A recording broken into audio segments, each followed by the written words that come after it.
Assise en tailleur, face à l'écran. Nadine appuie sur avance rapide pour passer le générique. À l'écran, une grosse blonde est ligotée à une roue tête en bas. Gros plan sur son visage congestionné, elle transpire abondamment sous le fond de teint. Un mec à lunettes la branle énergiquement avec le manche de son martinet. Il la traite de grosse chienne lubrique, elle glousse. Une voix off de femme rugit. Et maintenant, salope, pisse tout ce que tu sais. L'urine sort en un joyeux feu d'artifice. La voix off permet à l'homme d'en profiter. Il se précipite sur le jet avec avidité. Il jette quelques coups d'œil éperdus à la caméra, se délecte de pisse et s'exhibe avec entrain. Scène suivante. La même fille se tient à quatre pattes, un type semblable au premier laboure en silence. La blonde a des minauderies de jeune première. Elle se lèche les lèvres avec gourmandise, fronce le nez et halète gentiment. Vous l'avez reconnu, ainsi débute « Baise-moi » de Virginie Despentes. On conviendra que malgré les termes qui appartiennent au lexique de la fête, joyeux feu d'artifice, délectation, gourmandise, la note divertissante de cet incipit peine à s'imposer. Il faut dire que s'y superpose une brutalité non masquée, élément déclencheur néanmoins du plaisir à l'œuvre. Ainsi, dès le début, la violence et la jouissance sexuelle s'exaltent mutuellement. Il en sera ainsi tout au long du roman, le crime prenant le pas cependant sur la douleur consentie. Cet incipit a retenu notre attention, non pas pour sa note licencieuse, mais d'une part parce qu'il met en place une logique d'inversion qui n'est pas sans effet sur la poétique du roman, et d'autre part parce qu'il noue dialectiquement matière et savoir. Dans les deux cas, ces procédés participent d'une carnavalisation indirecte du texte qui, nous le verrons, pose la question du réalisme en termes esthétiques, mais aussi et surtout offre les moyens d'interroger le point aveugle de toute entreprise réaliste. Jean-Marie Privat, avant nous, a bien montré l'intertextualité qui nourrit ce passage, en soulignant tout particulièrement la figure de Sainte Catherine qu'indexe la femme ligotée à une roue. Roue devenue d'ailleurs l'attribut de la Vierge martyre dans l'iconographie hagiographique. Par ailleurs, connue pour sa grande beauté, Catherine l'est aussi pour sa maîtrise des arts libéraux et de la rhétorique. Aussi, la sainte est-elle ici travestie sur le plan obscène, puisqu'elle est métonymiquement représentée par une actrice porno, mais aussi sur celui du savoir. Maintenant, salope, pisse tout ce que tu sais. À ces deux plans, Despentes ajoute également celui de la chair. Elle se lèche les lèvres avec gourmandise. Triade qui depuis longtemps fait chiffre, nous le savons, et dont l'emploi dévoyé inscrit un scénario carnavalesque qui imprègne fortement le texte, comme le déploie notre extrait.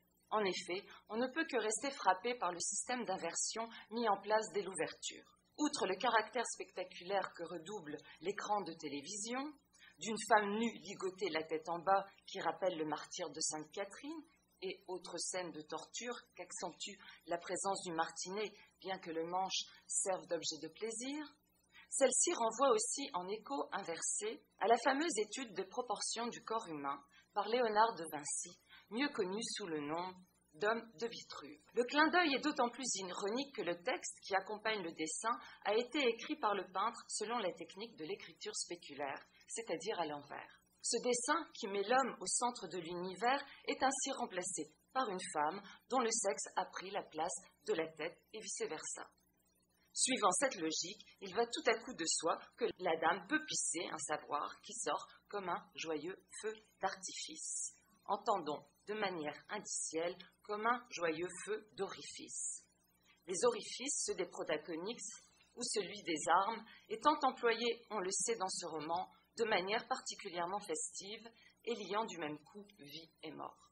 Or, ce savoir, vu l'orifice qu'il évacue et ce qu'il en sort, bien qu'il ait été, comme tout savoir, ingéré et transformé, ne vaut que comme résidu, ce qui ne l'empêche pas d'être apprécié par l'homme qui s'en délecte. À cet égard, comme tout savoir, il demeure une nourriture. Cette inversion nous renseigne donc sur deux points déjà, qu'il y a de grandes chances que dans cette histoire la femme soit au centre et que le savoir dont il sera question en sera un du corps, et pas n'importe lequel, celui du bas corporel, pour reprendre le syntagme bactinien. Il n'est donc pas fortuit que la narration d'emblée spécifie que, je cite, Nadine appuie sur avance rapide pour passer le générique, car les mots qui font peu référence à une culture écrite n'ont pas la préférence. Journaux, romans, poésie, tout ce qui est texte est mis à mal dans ce texte, dans ce roman. Par ailleurs, L'animalisation de la femme comparée à une chienne qui glousse et que réitère la posture à quatre pattes précise que dans ce monde à l'envers, les individus se comportent comme des bêtes. L'univers romanesque est posé. Ainsi, ce renversement où le bas l'emporte sur la tête et la bête sur l'individu présage d'un récit catamorphe, comme le suppose la métamorphose de la sainte en actrice porno. Au cœur d'un monde fortement corporalisé, dans lequel le savoir équivaut à un déchet. Mais ce monde est également spéculaire et circulaire, les oppositions s'affichant autant dans leur dichotomie que dans leur complémentarité. Femme, homme, haut, bas, dominant, dominé, animal, humain, vie, mort, oralité, écriture, etc. Ce que suggère fortement le motif de la roue, mais aussi le binôme Nadine-Manu, personnages principaux du roman. En effet, sur certains points, elles sont le double inversé l'une de l'autre. La première est grassouillette, l'autre est menue, l'une est brune, l'autre est blonde. Fausse blonde. Celle-ci ne conduit pas, celle-là manie le volant. Nadine s'étourdit de musique, Manu se gave de chocolat. Sur d'autres points, elles sont la copie l'une de l'autre. Elles appartiennent à l'univers de la sexualité tarifée. Nadine se prostitue. Manu est actrice de film X à ses heures. Elles ont une addiction à l'alcool et au sexe. Le cinéma les fascine. La première fixe sur les actrices porno et la seconde sur les thrillers. Elles viennent de la cité et côtoient un monde interlope. La grande interaction dont elles font l'expérience dans leur barbarie, ce dont elles ne cessent de s'étonner, l'extrême vigilance qu'elles partagent dans le crime et surtout l'absence complète d'inhibition sexuelle que révèle le partage de leur vie intime, échange de partenaires, scènes de masturbation, flux menstruels exhibés, etc., ont pour effet de gommer leurs oppositions natives pour les plonger dans une gémelléité structurante au sein de laquelle le sauvage et le domestique perdent leurs frontières, devenant dans un jeu de détermination réciproque, plus que jamais constitutif l'un de l'autre, pour reprendre les mots de Philippe Descola. En effet, Nadine et Manu manipulent avec aisance toutes les formes de technologie qui s'offrent à elles, voitures et armes notamment, qui sont représentées comme des prolongements de leur corps, les transformant en personnages de jeux vidéo, ce que le texte ne manque pas de souligner, ou de bandes dessinées façon Bilal. Celles-ci servant cependant à soutenir essentiellement l'ensauvagement délirant dans lequel elles évoluent et dont elles sont à la fois actrices et spectatrices. On ne compte pas en effet le nombre de fois où elles affichent un regard méta sur leurs actes criminels, préoccupées par la touche esthétique du tableau. Nous y reviendrons. Retenons surtout qu'au sein de cette gémelléité s'exprime un principe d'uniformisation qui fait de l'autre du même. Faire de l'autre du même. Là est bien le point sensible et nodal de ce roman. Mais avant d'aller plus loin, résumons très brièvement la course dans laquelle sont engagées les deux protagonistes principales. Après que Nadine ait commis un crime gratuit sur la personne de sa colocataire et que Manu, qui a été victime d'un viol collectif, ait décidé non pas de se venger sur les violeurs, mais de punir en les assassinant ceux qui ont vitriolé son ami, le jeune Radouan, à la suite donc de ces crimes princeps, elles partent ensemble en cavale, tuant sauvagement et souvent sans raison particulière toutes celles et ceux qu'elles rencontrent sur leur route. Souvent comparée au personnage de Thelma et Louise du film éponyme, en cavale elle aussi après le meurtre commis par l'une sur le violeur de l'autre, force est d'admettre que la comparaison s'arrête là, tant celles-ci sont des enfants de cœur à côté des personnages de dépente. À cet égard, esthétiquement parlant, Baise-moi s'apparente davantage à un film de Tarantino qu'au road movie de Ridley Scott. D'ailleurs, que veut dire l'ivresse criminelle dans laquelle nous plonge ce roman et qui euphorise à la manière d'une drogue Nadine et Manu? Si elle révèle dans un premier temps une volonté de banaliser l'acte de tuer, nous remarquons que les deux jeunes femmes tirent invariablement dans la tête ou dans le ventre, ou les deux, de leur victime, hormis une fois dans la poitrine de l'une d'entre elles. Remarquons aussi qu'à chaque fois, la narration prend soin d'indiquer de quel milieu social est issue la victime. Et de manière systématique, là aussi, cette dernière appartient au monde du travail ou à la classe bourgeoise. Dans Baise-moi, on ne tire pas sur les chômeurs, les sans-papiers ou les hors-la-loi. Dans ce fouillis meurtrier, il semble donc que d'une part, une des cibles principales soit le personnel d'un ordre social bien établi, ce qui permet de comprendre qu'elle tire autant sur les hommes, les femmes et les enfants, et que d'autre part, il s'agit de faire éclater violemment les corps là où se loge la vie, le ventre, et le savoir, la tête. Mais surtout dans cette déflagration à forte connotation symbolique, perce chez Manu et Nadine un étonnant désir d'uniformiser un certain monde conventionnel, aux frontières sociales et culturelles imperméables, nettement délimitées, à leur image, celle de jeunes femmes qui refusent toute forme de domination et de limite, aliénées néanmoins à des pulsions sexuelles et meurtrières qui font loi. Ce que symbolise puissamment leur corps ouvert, prêt à jouir, à boire ou à manger, jamais rassasié. Ainsi, leur corps s'apparente-t-il sans conteste au corps grotesque, notion que Bakhtin, nous le savons, définit en ces termes. Le grotesque ignore la surface sans faille qui ferme et délimite le corps pour en faire un phénomène isolé et achevé. Aussi, l'image grotesque montre-t-elle la physionomie non seulement externe, mais aussi interne du corps, sang, entrailles, etc. Les formes grotesques du corps prédominent dans le folklore européen. Le corps qui figure dans toutes les expressions du langage non officiel et familier est le corps fécondant-fécondé, mangeur-mangé, buvant-exécrant, malade et mourant. Notons enfin, ajoute le critique, que le corps grotesque est cosmique et universel, que les éléments qui y sont soulignés sont communs à l'ensemble du cosmos, terre, eau, feu, air. L'extrait suivant rend compte ironiquement et sur le mode subversif de cette universalité qui englobe matière et esprit, passage qui, de ce point de vue, fait écho à l'incipit. À l'actrice porno, la tête en bas et les bras en croix sur une roue, répond Manu, actrice porno elle aussi, qui, je cite, se vautre par terre les bras en croix, s'égosillant tout en regardant le ciel. Elle croit sincèrement être en mesure d'engloutir le quartier entier d'une seule chiasse, et ça la fait bien rigoler. Il fait encore soleil, c'est un chouette coin. Ça serait mieux si Carla n'était pas là en fait. Elle est bien cette fille, mais finalement, elle a des toutes petites idées rabougries. Sérieux, Carla, faut s'élargir l'anus. Et l'esprit suivra. Faut te dilater l'esprit, faut voir grand. Car là, sérieux, faut s'écarter les idées. On le voit, l'image du corps qui communie avec un grand tout, si elle est nettement marquée, ne soutient cependant pas un des aspects fondamentaux du corps grotesque, tel qu'envisagé par Bakhtin, à savoir une puissance particulièrement fécondante. En effet, le caractère excrémentiel fortement appuyé insiste ici sur l'engloutissement général. Pas de vie nouvelle à l'horizon. Sous couvert d'ouverture d'esprit et de dilatation des chairs, Manu rêve d'anéantir ce qui lui tient lieu de monde, son quartier, par asphyxie. On voit là l'intertexte zolien de Gervaise qui rêve de mettre tout son quartier dans son derrière. Aussi la dimension cosmique est-elle inversée, le grand tout dont il est question en est un obstrué, nauséabond et mortifère qui réduit l'autre à n'être plus rien. Cette logique de néantisation est à l'œuvre dans l'ensemble du roman et les deux jeunes femmes en sont les Amazones urbaine, de syntagme et de dépente. Logique elle-même qui se mue par une exigence pulsionnelle et jouissive, ce dont rencontre le parallélisme entre actes sexuels et actes meurtriers. Ainsi, Manu, je cite, se demande ce qu'elle préfère pratiquer, la levrette ou le carnage, pendant que le type l'a besogné, elle a pensé à comment Nadine a explosé la femme contre le mur. Bestial, vraiment, bon comme de la baise, à moins que ce soit la baise qu'elle aime comme du massacre. La permutation des actes tuer, baiser, montre que le crime appelle, comme l'acte sexuel, la nécessaire répétition de jouissance. C'est un fait que si l'on suit les revendications des deux héroïnes, on perçoit chez elles une avidité étonnante, un besoin impérieux et constant d'être rempli. Manu mange goulûment, la bouche grande ouverte, Nadine les écouteurs dans les oreilles, s'étourdit de musique, elles boivent du matin au soir et du soir au matin, et pour chacune d'elles, les hommes servent de bêtes à jouir. Ajoutons que ces manières de satisfaction ne séduisent pas l'une l'autre, mais au contraire s'additionnent, ce qui donne au roman sa facture orgiaque, l'abus devenant le mot d'ordre.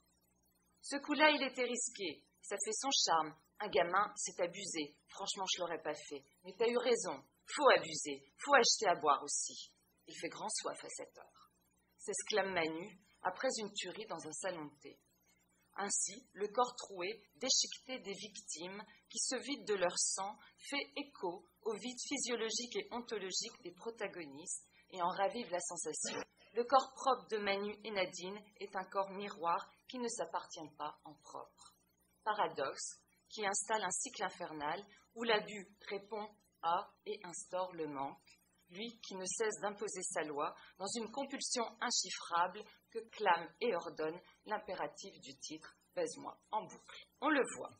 Bien que le roman tout entier soit saturé d'éléments grotesques, bouche grande ouverte, absorption, déglutition, boire, manger, besoins naturels, organes génitaux, sang, corps dépecé, l'esthétique du roman n'en retient que la facture pour en délaisser la force vitale. Aucune volonté ici de créer ou d'engendrer quoi que ce soit, aucune communion avec le monde, au contraire. Le besoin intempestif d'incorporation signale paradoxalement le refus d'incorporer toute contrainte extérieure ou toute différence. Faire du même encore et encore. C'est là que le motif de la roue de l'incipit dévoile a posteriori cette puissante valeur indicielle. Motif auquel se greffe l'expression plusieurs fois répétée de tourner en rond, mais aussi les motifs du manège, du cirque, des boules de flipper, tout comme les refrains des chansons qu'écoute Nadine, et bien sûr, par leur forme, les multiples références aux orifices corporels. Cette roue donc, objet de torture et de jouissance, renvoie au mouvement perpétuel et stérile qu'est la reconduction de l'identique. Et c'est sans compter les effets spéculaires qui abondent et qui transforment le récit en un jeu de miroir macabre, exagérément spectacularisé. Car il s'agit bien pour les deux jeunes femmes de se faire leur cinéma. Ainsi Nadine, je cite, prend un flingue qui fait vraiment western avec un barillet taurus. Quant à Manu, qui envisage chaque crime comme une chorégraphie de rêve, elle possède à certains égards un tempérament d'artiste et s'inquiète de l'à-propos des dialogues. On n'a pas le sens de la formule, on n'a pas la bonne réplique au bon moment. On a eu les bons gestes, rétorque Nadine. Ouais, mais maintenant que c'est mon tour de piste, je préférerais soigner ça. Moi, tu vois, je ne crois pas au fond sans la forme. Affirmation performative qui n'est pas sans conséquence.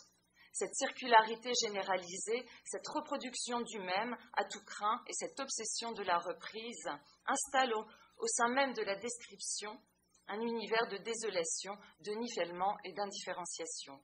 Les hôtels, les routes, les amants, les meurtres se ressemblent tous. L'important ne se situant pas dans le particulier, mais bien dans le nombre. Ainsi, Virginie Despentes, avec cet univers de mimétisme trash, exacerbe ironiquement et par l'absurde l'esthétique réaliste. À l'opposé d'un réel détaillé, tel que le roman du XIXe siècle déploie, le réel d'En baise-moi se loge essentiellement dans l'expression d'une perversion aiguë. Prendre à l'autre ce qu'il ne peut, ne veut donner, et le punir de son impuissance en le défigurant. N'est-ce pas la logique tyrannique et perverse du projet réaliste, son point d'aveuglement absolu, son comble? On le sait, la réalité pour un écrivain est à prendre en partie, car elle ne se donne pas facilement. Aussi faut-il en faire sa chose, dans un geste de réinterprétation et créer des bouts de réel. Nadine et Manu, dont la violence aveugle exprime par ailleurs une incapacité de discernement, s'y appliquent à l'extrême, la possession, l'usage de l'autre, impliquant sa désintégration. Il n'est pas anodin que nos deux artistes criminels prennent soin de défigurer chacune de leurs victimes, la décomposant en tant qu'unité, le visage étant, je cite Philippe Hamon, le lieu d'individualisation maximale de la personne, ne reste, après chaque crime, du coup, que la faconde perverse des auteurs, qui se repaissent du carnage perpétré et que le roman prend soin, là, de détailler. La conséquence de ce radicalisme de l'acte mimétique installe le récit dans une temporalité circulaire et anhistorique, où seule la perspective de la mort tient lieu de borne. Manu, tiré à bout portant, rejoint les victimes dans la mort, et Nadine, je cite, ventre à terre, les bras solidement maintenus vers l'arrière par un homme à genoux sur elle, désarmé, et je souligne, encerclé, rattrape, à quelques différences près, son fantasme, à savoir l'actrice porno de l'incipit, elle aussi ligotée sur un cercle, un homme par-dessus elle. Nadine, qui par ailleurs finira, on le devine, au trou. Bouclage de boucle, dira-t-elle devant le corps ensanglanté de son amie, elle ne croyait pas si bien dire. L'injonction « baise-moi » que l'on peut décliner en « ne baise que moi » ou encore « baise du moi » trahit le fantasme et ses dérives de ce que nous pourrions nommer une endogamie esthétique que loge en creux tout désir mimétique. La logique carnavalesque qu'offre à lire ce roman, en la poussant dans ses retranchements les plus radicaux, transforme la fête en enfer. Bakhtin souligne que, je cite, dans la topographie grotesque, la bouche correspond aux entrailles à l'utérus et à côté de l'image érotique du trou, l'entrée des enfers est représentée comme la bouche grande ouverte de Satan.